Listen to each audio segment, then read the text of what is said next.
So does it say something bad about my feminism that my top 3 favorite characters from this series are all men?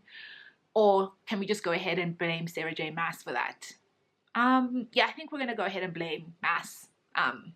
Sorry, not sorry.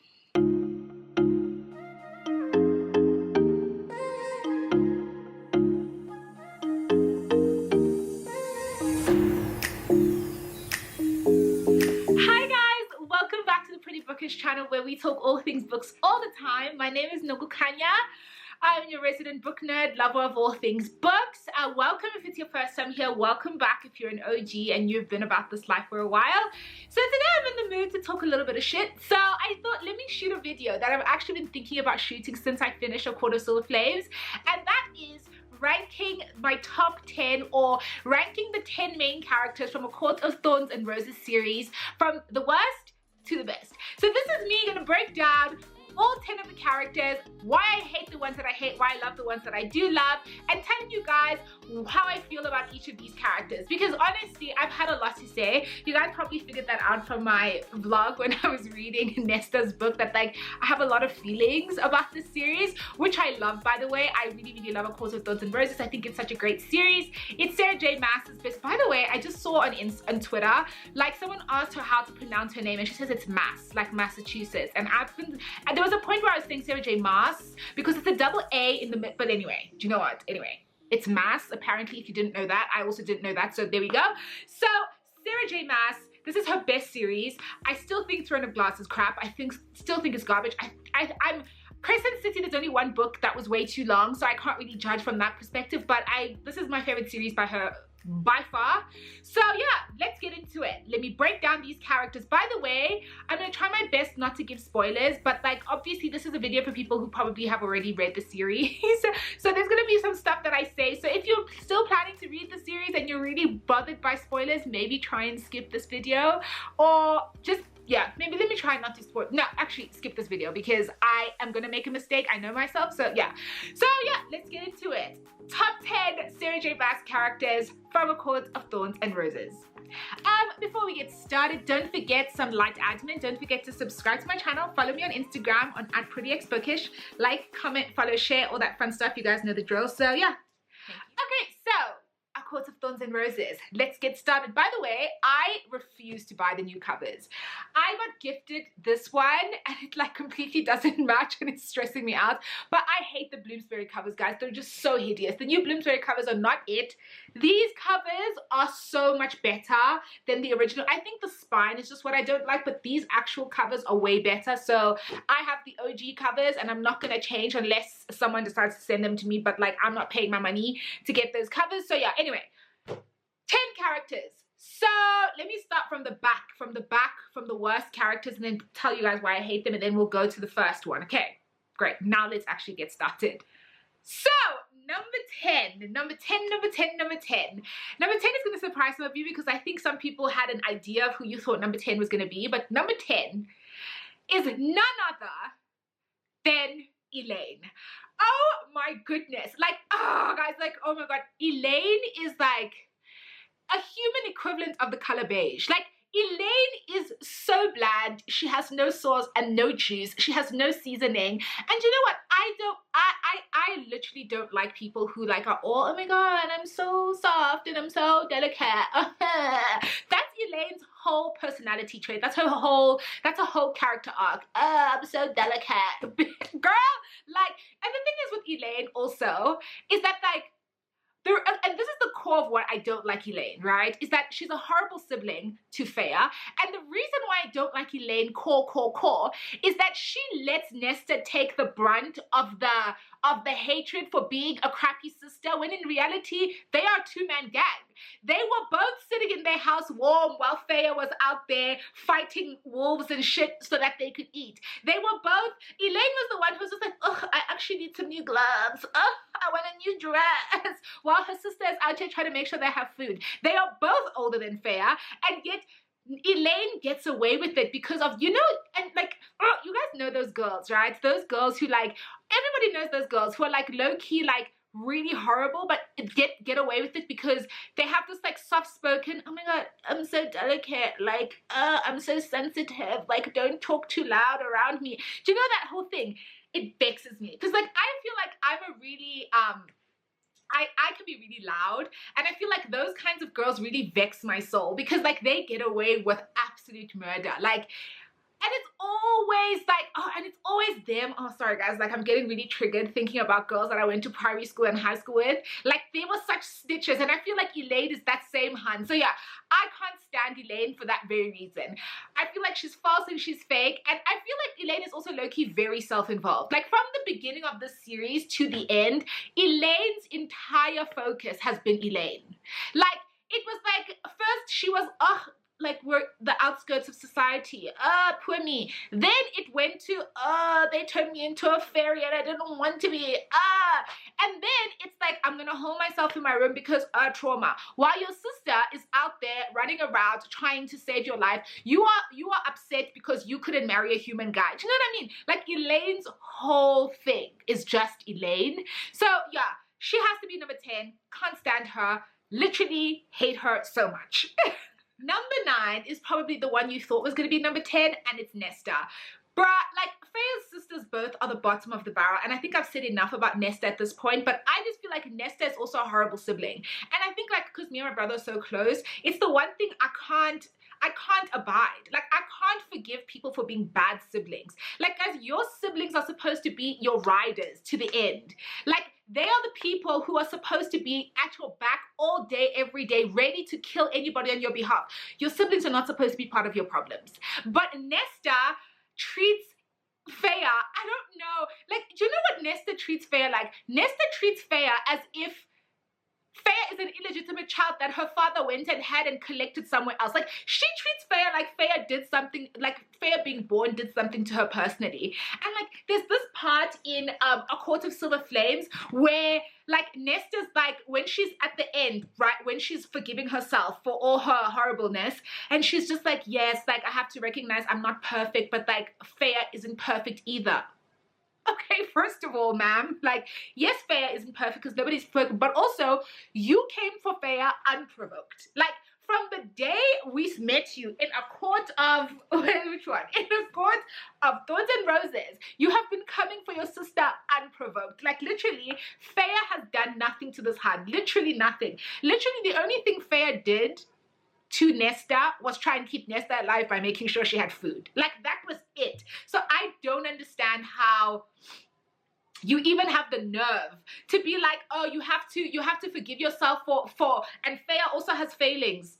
Ma'am, please. So yeah, no, I'm so sorry. Like, Nesta, I can talk for like 6 years because really I can't stand her. Like, she's literally the worst. Wow, she's the worst. She's the worst. She's the worst. And by the way, this book did not redeem her in my eyes. I think she got marginally better, but I also think they tried to force you to like her with this book. So I was just like, no, don't force me. Don't force me. Do you know what I mean?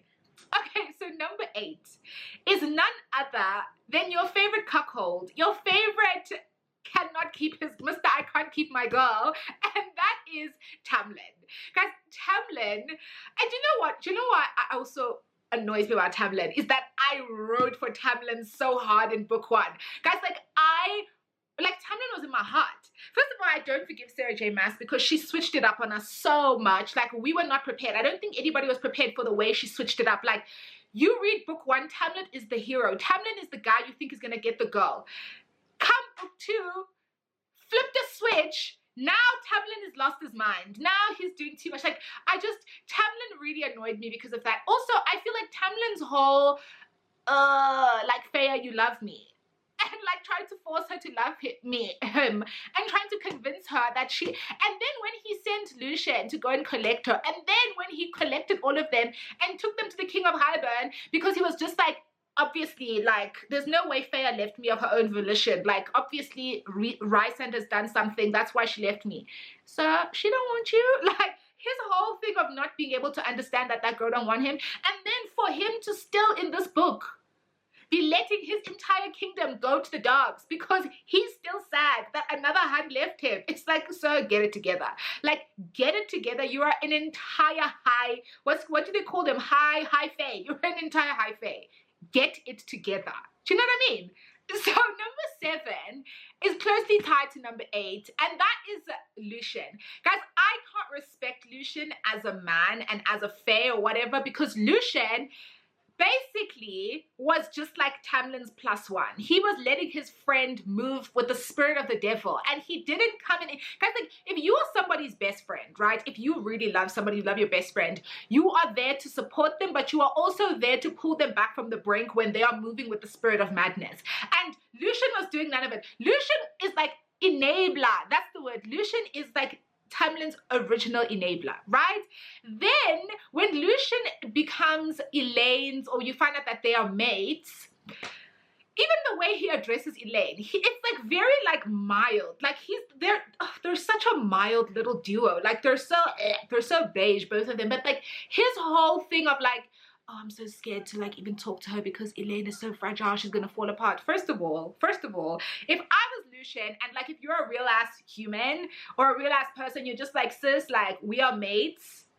Like either get with the winning team or keep it moving. Like that's the thing is Lucien is like very insecure. Like his sense of self-worth is like he needs to go to like, what do you call those things? Like he needs to go to a retreat. You know those retreats where they tell you you are smart, you are loyal, you are worthy. You know those retreats where they make you like stare yourself in the mirror and they really imbue you with a sense of self-worth. He needs to go and see one of those retreats, because at the moment he's not giving me self-love vibes. Like he's giving me very much like, and I mean I get it, like his brother and stuff are like the bottom, his family is the bottom. Like Lucien at least has a mild excuse because he went through it, because his family's the bottom. But also it's just like, it's probably been hundreds of years now, so like maybe get over it at this point. Like maybe you wanna, I don't know, like be better, live better. And I'm actually really curious to see if Lucien and Elain actually end up getting a book and end up together, if I will read that, because I can't think of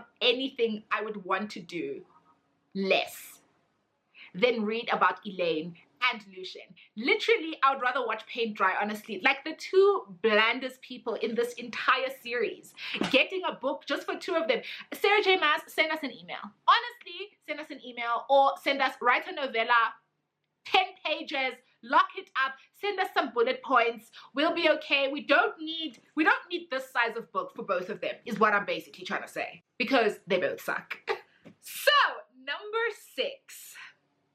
This hurts me to have to say. Okay, so it hurts me to have to, sorry, I'm like clutching these books to my heart. So it hurts me to have to give this person number 6 because I love her. I low-key love her, but I also feel like she has wronged my fave, one of my faves, so I won't let it stand. And the number 6 spot has to go to Morrigan. I'm so sorry. Like, oh, guys, like book 1, book 2, book 3.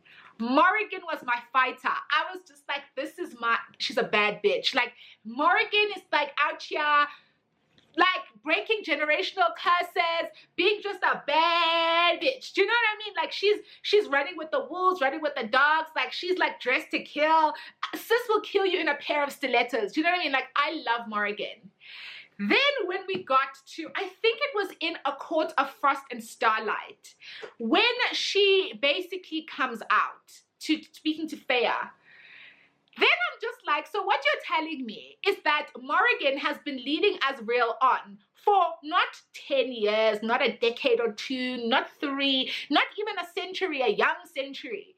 Centuries, plural. For like 400, 500 years, she has not opened her mouth to be like, friend, I love you, but I don't want you. I don't want men. I don't want anything. I don't like you like that. So just like, don't be in love with me. She has just left Azriel to Loki be in love with her. And she's just like, oh, this is awkward. And I'm just like, sis, how are you going to let somebody be in love with you for like hundreds of years and not feel like you could drop them a young email? Like, but like, honestly, like what kind of person does that? Like, how can you? Like, and like, it's like, do you not feel bad? Like Azriel is literally like pining for you in the corner. And at that point, like you definitely have to have a conversation and like sternly be like, sir, I don't want you. And like the fact that she hasn't done it bothers me. So like she has to be in the bottom 5 because really that's not okay.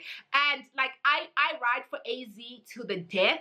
So like anybody who does something to azriel, like I'm not having it. So like that's why she's basically number 6, because like nah sis, no ways. Okay, so now we get to the top 5. So number 5 is actually a character that, guys, I don't know why you guys hate this poor girl. I don't know what feyre has done to you people. Guys, like I've seen so many people say feyre is boring, she's bland, bruh, feyre has been through it. And the only reason she's number 5 is that like the other 4 characters that are on the top 4 are just my above board favorites. But like I don't particularly have a problem with feyre. I think she's a great character. I think she's fine. I think feyre loves her family. I think she's very sacrificing. She does what she needs to do for other people. She more or less makes good decisions. Do you know what I mean? Yeah, she gets dizzy here and there, but like all main characters in YA and in fantasy novels don't have their priorities straight, so it's fine. We'll forgive her for that. Like this, like guys, imagine like she was like 13, 14, 15, like hunting in the wild to feed her ancient sisters and her ancient dad. Like, I'm so sorry, feyre, like she deserves her props for that alone. Then when she got to tamlin and them, single-handedly saved the entire feyre. Do you know what I mean? Like I came here. Do you know that scene in Crescent City where Bryce is literally the last like 30, 40 pages where Bryce is single-handedly handling everything while all the men are basically watching her on a big screen TV. She's like in the streets getting shit done. That's feyre. So like she really just deserves her props for that. I think her and rhysand are great. I love them as a couple. I think she's really strong. I think she gives like, guys, I don't know if it's rhysand or rhysand, but I'll say rhysand. I don't know. But it's funny because I say Rhys. But anyway, she gives Rhys back what he gives. Like, she's not some wilting flower who's just going to let him do whatever he wants. Like, she's ready. Do you know what I mean? And like, even all the way to a court of silver flames, she was giving her sisters second chance, third chance, million chance, billion chance, trillion chance to bring it back. The fact that she even forgives Nesta at the end, I would never. I could never. Guys, I'm a Gemini, so I'll hold a grudge for the rest of my life. Like, I will catch you in the afterlife and I'll still be mad. So like the fact that feyre really just let me, even with tamlin, she low-key feels bad for him, and I'm just like, that man locked you in a house. Like, it was very like get out. You know what I mean? So like, I feel like feyre, yeah, I think feyre is great, and I think that she's a great character, and I don't know why you people hate her so much. So yeah, that's the number 5 character, and I would have had her higher, but unfortunately my top 4 is like the riders. Okay, so the top 4 is obviously, you guys can probably guess who the top 4 is. I'm just like, I was struggling so much with what order I was going to put them in, right? Okay, so number 4 is going to go to Amren. I love Amren so much. Like, Amren is terrible. Like, Amren has that very, like, you don't have to like me, but you sure as hell will fear me. Like, respect me energy. And I mess with it. Like, I fuck with it heavy. And when Amren was still all powerful, like, you got the sense that, like, she wasn't bothered by anything because she knows she could do that and you'd be dead. So, like, and I low-key love that everybody's terrified of her. And I also low-key love that all of the Night Court, even rhysand, even cassian, they're all scared of her because Amren made it very clear from Jump Street, I'm not the one to play with. You know what I mean? I just love her for that. I also like the fact that, like, she, even when she starts dating, what's his name again? The guy from the Summer Courts, when, like, they're together, and, oh, by the way, I love them so much. When they're together, she's still a bad bitch. Like, she's not like the girl who, because Nesta low-key did that. With A Court of Silver Flames, they did that to Nesta, where now she falls in love. All of a sudden, now she's soft. But, like, Amren is still a bad bitch. She's still hard as hell, even though she's, like, low-key in love, and she's gonna end up, Amren and that guy are gonna end up that couple, you know, that couple that never gets married, but, like, their life partners, very Goldie Hawn and, what's his name? What's the other guy's name? His name is not Russell Crowe. But you guys know what I'm talking about, Goldie Hawn and the guy. Very much like life partners for life. So yeah, I love Amren, and I love that, like, she sacrificed her all-powerful nature for these people, and I love the fact that she knows so much. Like, Amren knows everything. She knows everything.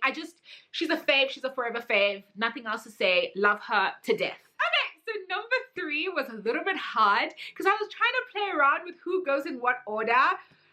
So I'm gonna give number 3 to rhysand, right? Because I feel like I love rhysand, and by the way, I saw a couple of people who were commenting about rhysand, talking shit about him, especially in the Court of Silver Flames, saying like he's so mean to Nesta. Let me tell you something. If somebody especially if it's the sister or the family of the person you love is on some ancient bullshit, like you are low-key gonna want to kill them. I feel like Rhysand and Nesta's dynamic is the most honest of all those dynamics. Like Rhysand's complete detestation for Nesta from Jump Street, all the way to the end where he saves the baby, where Nesta saves the baby, it's honest, bruh. Because like, if you love somebody and their sister's treating them like something they scraped under their shoe, you're not gonna be kiki ha ha smiling with them. Do you know what I mean? So I feel like from that perspective, love Rhysand. I also feel like he played the long game.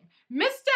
Sir was there in the back alleys, you know, then popped up, you know, save your girl, get your girl, collect your girl from Tamlin's crazy house. I also actually really like the fact that like he didn't tell Feyre that they were mates until like later, because he saw that like she needed to, like, she had a lot of stuff to unpack, a lot of stuff to deal with, and you know, you don't want to force somebody to like imprint on you like a baby seal and fall in love with you just because they're traumatized and they need to love somebody. Do you know what I mean? So I really like that he did that. So that's another thing that I love about Rhysand. I also love all the sex banter with him. I feel like him and Feyre have such good sex. Do you know what I mean? Like, I feel like they have that, like, they have that fire bomb sex. So, like, I like Rhysand for that as well. I also just think he's great. He's a great leader. He's a boss. He respects his team. He lets people do what they want to do. But at the end of the day, they know that, like, he's all powerful and he's the one in charge, but he knows how to delegate. If it's got to do with the military cast, you got it. If it's got to do with spy cars, AZ, you got it. If it's got to do with making everybody scared, amren, you got it. Do you know what I mean? So I love Rhysand. So that's why he is number 3, because he is a boss and he's a great husband or mate or whatever you want to call him, and he's a great friend, and I don't want to hear any Rhysand slander ever. So number two, this was such a struggle trying to figure out between, so I'm going to talk about number 2 and number 1 together. So number 2 and number 1, I kept going back and forth in my head, like between Cassian and AZ or Cassian, who's number 2 and who's number 1? And honestly, I have to say, I love Cassian, but I am just all about that strong silent type energy that Azriel is giving. So we're going to go with Cassian number 2 and AZ as number 1. Guys, like Azriel, like, first of all, I feel like AZ gives me like very, very big dick energy. Like, I feel like AZ is phenomenal in bed. I'm so sorry. I know that sounds super weird. I know that sounds super weird to be saying about like fictional characters, but like if you're watching this video, you're a book lover, so you understand what I mean. But like Azriel has just such a, I'll take care of you, but I'm unassuming, but if anybody fucks with you, I'll kill them kind of energy. And like, it's just so attractive. He's also such a great friend, and you can see he's I love a tortured soul, and he's like super tortured, but you can see he's really loving and really forgiving. AZ is everything. And if AZ ends up with Elain, I will be so angry because there's no one who deserves him less. Like literally, I would rather AZ end up alone than end up with Elain. And then on this side, there's Cassian. I like Cassian because he's just like, he gives me big teddy bear vibes. And he's super forgiving. I'll give him that. He'll forgive people for a lot. He's got a big heart. Like, Cassian's got a big heart. He's like that classic, like, jock, but that jock with a heart of gold type thing. And I like that about him. I really like that energy that he brings. And I feel like he's just so protective. I will, however, say that, like, in this book, I felt like Cassian gave Nesta way too many chances. Like, I feel like at some point you're gonna have to be like, sis, you don't deserve me, I'm out. So I don't know how I feel about them ending up together, but I will say that like Cassian is just so well written in this book. Like, he really is just like, his whole personality shines through. So like, yeah, Cassian and AZ are 1 and 2 my favorite characters from this entire series, because they give me all the feels. I can't wait to see AZ on screen. When I saw on screen, on the page, the chapters where AZ was with Cassian and Nesta were like my favorite parts of this book. So yeah, that's why those 2 are my favorite characters. Okay guys, so that's the end of this video, my top 10 ranking of my A Court of Thorns and Roses favorite characters. I hope you guys found this at least entertaining. Please let me know in the comments which of these characters you love, which you hate, what you agree with me on, what you don't agree with me on, unless it's about Nesta. I'm not going to accept anyone standing Nesta in my comments. Please go do that somewhere else. And also, no Feyre slander, okay? So yeah, I hope you guys found this instructive. Don't forget to subscribe to my channel. Follow me on Instagram on @prettyxbookish. Like, comment, follow, share, all that fun stuff. Hope you guys enjoy the rest of your day. Bye!